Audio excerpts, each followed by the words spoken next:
Передается, что была, имам Аз-Захаби приводит историю, что была одна старуха, старая пожилая женщина. И был один тиран. У этого тирана был красивый дворец. А эта старуха пришла и рядом с дворцом построила лачугу, в которой она жила.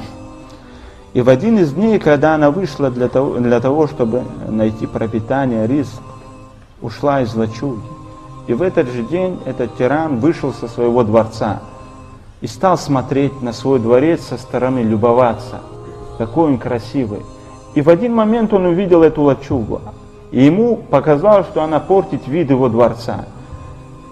Тогда он спросил, чья это лачуга. Ему сказали, это одной пожилой старушки, в которой нет ничего, кроме этого дома. Он сказал, снесите его. И когда эта старушка вернулась обратно, то увидела, что ее лачугу снесли. И тогда она спросила, кто это сделал, и ей сказали, это тиран. Тогда она подняла свои руки к Аллаху и сказала, о Аллах, если я отсутствовала, то где же был ты? И передается, что Аллах Всевышний разрушил этот дворец с теми, кто был там.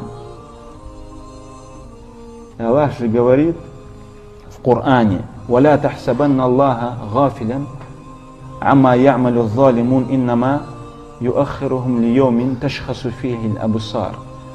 И не думай, что Аллах небрежен к тому, что делают несправедливые, беззаконники.